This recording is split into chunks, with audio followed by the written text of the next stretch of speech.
como o livro a gente está no último livro da Torá, né, livro de Devarim, a gente está finalizando então, a Torá. Nessa paraxá, está faltando exatamente um dia para Moshe, né, para Moisés, vir a falecer. A alma dele ir para o mundo vindouro. Então, faltando um dia para sua morte, né? Então, Moisés chama toda aquela, como a gente está vendo no livro de Devarim, né, que ele está revisando as mitzvot com aquela geração. Então, ele chama toda aquela geração e ele fala que ele vai ensinar o último conceito para aquela geração. Então, ele está trazendo um novo conceito e a gente vai ver um novo pacto dentro desse conceito, né, que ele faz com que Hashem, né, faz com o povo judeu. Então, Moisés chama os judeus e ele começa a falar ele fala, né, até agora vocês tiveram responsabilidades de vocês cumprirem as mitzvot. Então, vocês aprenderam as mitzvot, vocês estudaram esse tempo todo no deserto. Porém, agora a gente tem um novo conceito. É o conceito de responsabilidade que um judeu deve ter com outro judeu. Ou seja, uma pessoa tem responsabilidade com a outra. E Moisés fala, se você vê um judeu cometendo pecado, errando, transgredindo a Torá, fazendo qualquer transgressão, você tem a responsabilidade de adverter ele, você tem a responsabilidade do povo. Então, todas as pessoas têm responsabilidades uma com as outras. Ou seja, é justamente um conceito de união, né, que Moisés está querendo trazer para o povo judeu. Porque, além de você ser responsável por você mesmo, você é responsável pelos seus irmãos. E daí, Moisés traz esse novo ensinamento, né, e ele faz um pacto entre Hashem e o povo judeu, né, e eles fazem esse juramento, né? Eles fazem justamente esse juramento que eles iriam se responsabilizar tanto por eles quanto pelos outros judeus nas mitzvot. Né? Bom, então continuando essa parte, e Moisés começa a falar, depois de eles fazerem o juramento e depois de explicar, ele traz uma outra visão sobre a responsabilidade, né? Ele fala que toda pessoa, Moisés explica para aquela geração, né, que toda pessoa ela pode influenciar uma outra pessoa. Ele fala, tem pessoas que elas estão numa posição ou num nível mais baixo. Por exemplo, o Moisés no Midrash traz o exemplo de um pedreiro, de um construtor. Um pedreiro, um construtor, ele não tem uma grande visibilidade, né? São muitas pessoas que conhecem ele. Mas ele tem a responsabilidade de impactar tanto na vida dele quanto na vida da sua família e dos seus amigos, que é o contato que ele tem. E Moisés vai falando, quanto maior o seu nível e quanto maior a sua posição, maior a sua responsabilidade com você mesmo e a maior a sua responsabilidade com os outros. E Moisés fala justamente dos reis, né? Então, por exemplo, um rei, ele influencia toda uma nação. Aquilo que o rei começa a fazer, ele vai influenciar toda uma geração, toda uma nação. E Moisés fala que o rei ele deveria procurar sempre estar próximo do Criador, sempre se conectar ao Criador, porque dessa forma ele iria influenciar positivamente aquela geração. E Moisés termina falando esse ensinamento desse novo pacto, falando o seguinte para aquela geração, né? Fala, Deus não exige mais do que é possível para você, mas também não se satisfaz com o menos, né? Ou seja, Hashem, tudo que ele vai dar para você é porque você aguenta aquilo ali, ele não vai te dar uma dificuldade que você não consiga superar. Porém, ele não se satisfaz quando você dá o seu mínimo. Ele quer que você dê o seu máximo, que você faça o seu melhor. E com isso a gente finaliza essa parte desse novo pacto, né? E terminando esse novo pacto que Moisés faz com aquela geração,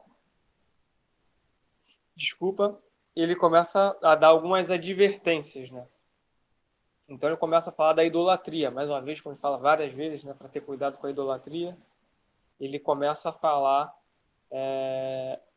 do cuidado com a idolatria, né?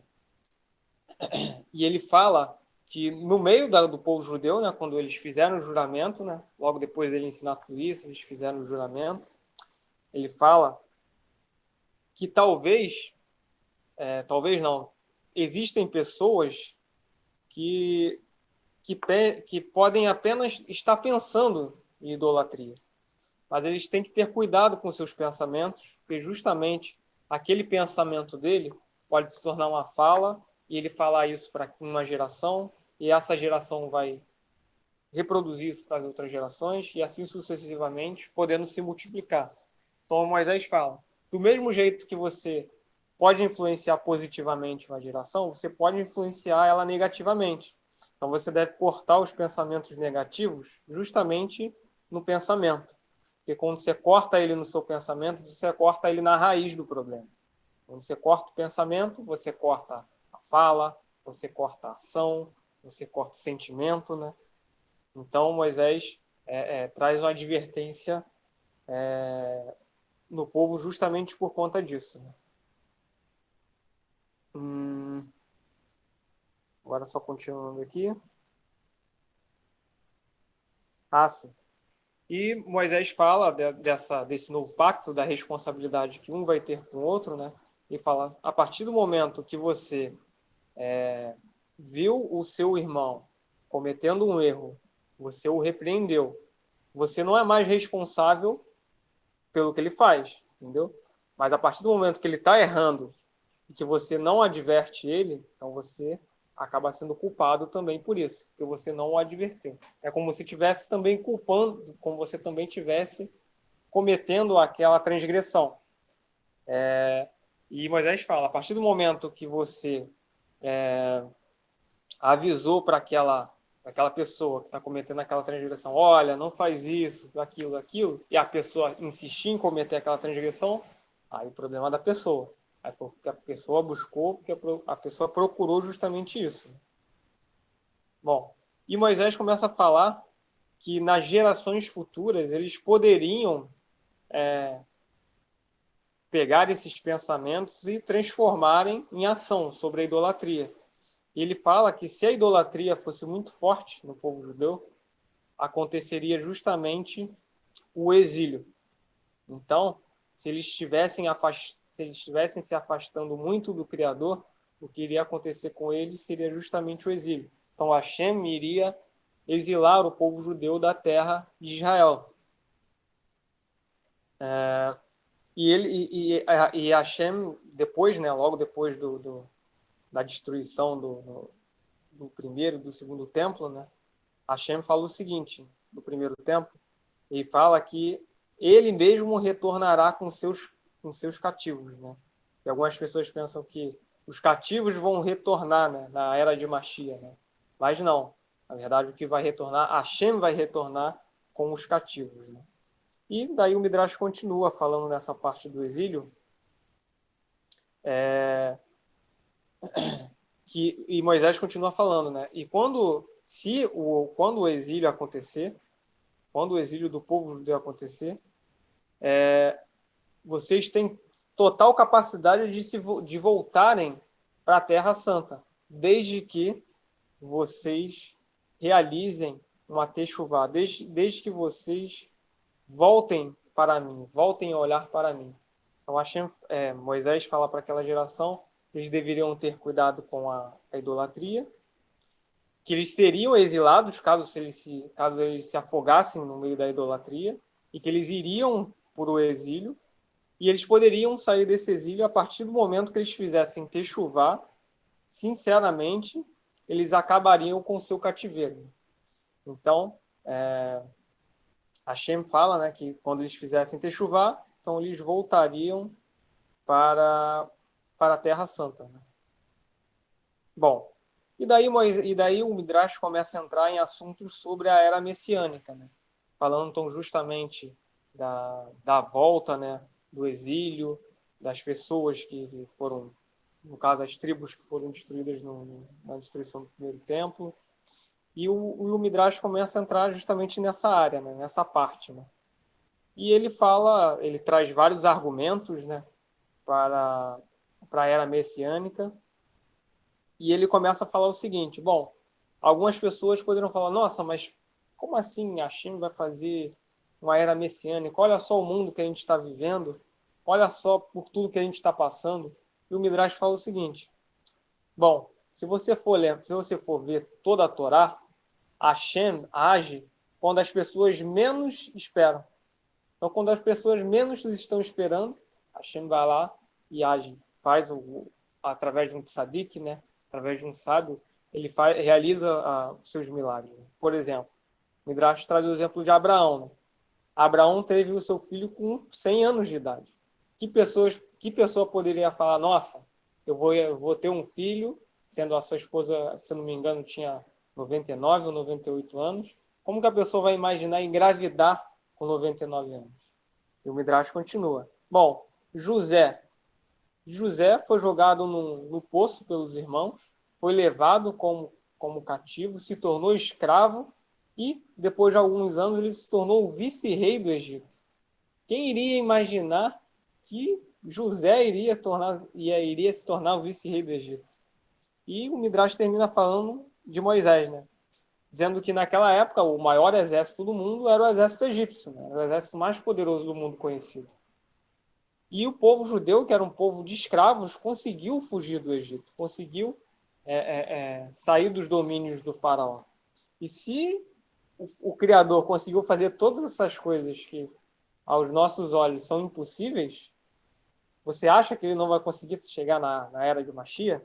Fala o Midrash. Terminando então esse Midrash, agora já para o último tema do Midrash, né? Ele fala justamente da acessibilidade da Torá. Né?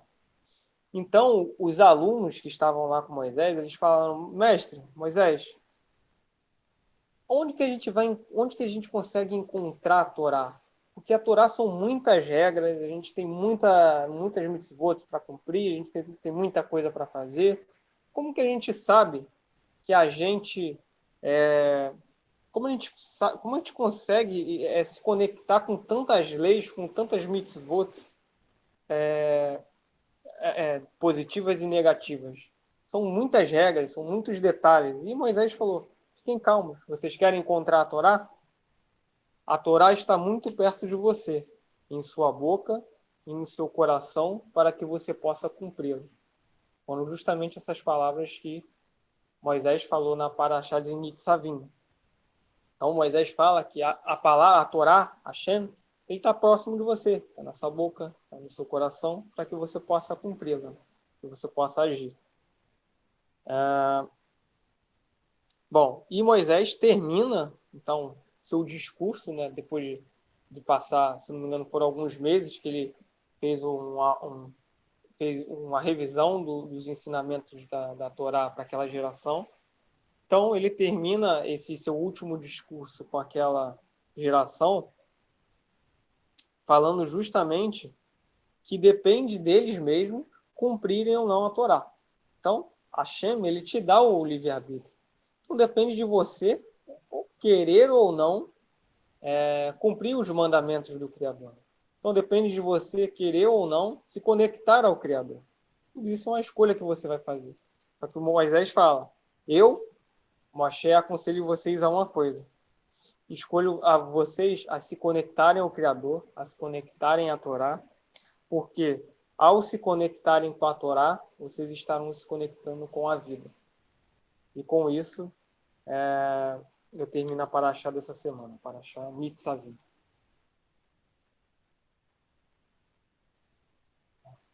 Agora, então, vou para a minha conclusão, né?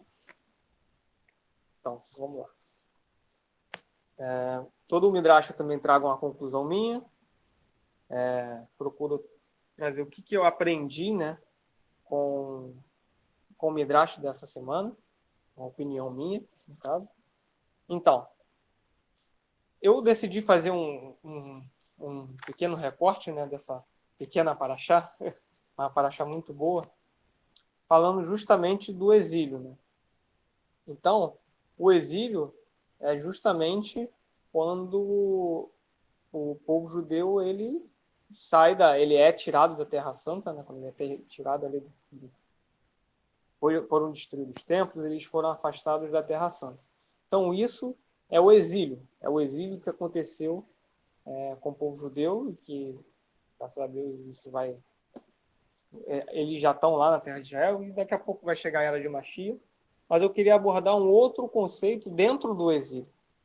Esse exílio, na minha opinião, que a Torá fala, não é só um exílio físico, é também um exílio que pode acontecer de uma forma física, como aconteceu com o povo judeu, que foi exilado, mas também o exílio físico está totalmente relacionado com o exílio espiritual. Por quê? Toda vez que a gente se afasta do Criador, toda vez que a gente começa a parar de seguir os seus preceitos, como ajudar o próximo, como qualquer coisa, resumindo, qualquer coisa que se afaste da alma coletiva, o que acontece? A gente está realizando um exílio espiritual dentro da gente.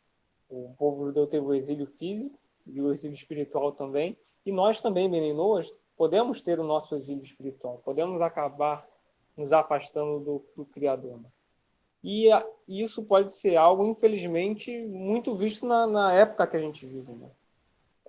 A gente está vivendo um momento difícil, né? Um momento que a gente, às vezes, passa muita raiva, muita angústia, muitas dificuldades, né? E esses sentimentos, eles são sentimentos negativos, né? Que eles acabam por criar uma prisão dentro da gente.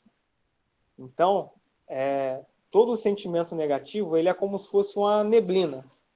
Então, ele é como se fosse uma neblina que te impede de enxergar a luz, que é o Criador, a Torá.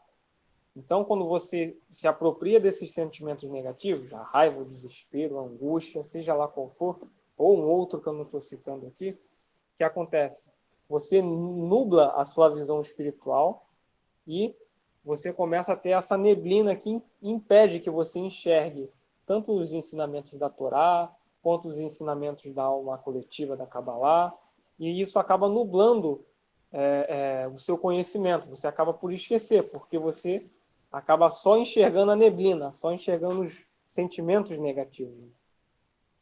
Porém, para você sair dessa prisão ou do cativeiro, como o próprio Midrash faz, a gente tem que aprender a ver a luz no meio da escuridão, a luz no meio da névoa. Então, e o que é essa luz no meio da névoa? É justamente o sentimento que Hashem pediu para o povo judeu fazer para eles poderem retornar à Terra Santa, para eles saírem do exílio físico e do exílio espiritual, que é a Teshuvá. Então, eu quero finalizar então agora, ligando também com o assunto da Parashá, a gente só vai conseguir chegar na era de Mashiach, na era messiânica, quando nós conseguimos libertarmos nós mesmos das nossas prisões. São os sentimentos que eu falei. Ou seja, o Mashiach só vai chegar, a era de Mashiach só vai chegar no dia que nós conseguimos libertarmos o Mashiach. Mas para a gente libertar o Mashiach, a gente conseguir fazer descer o Mashiach, nós temos que nos livrar primeiramente do nosso cativeiro espiritual, tá? Nos livrarmos do cativeiro físico e assim trazer o Mashiach e melhorar o nosso mundo. E com isso eu finalizo a Parashá.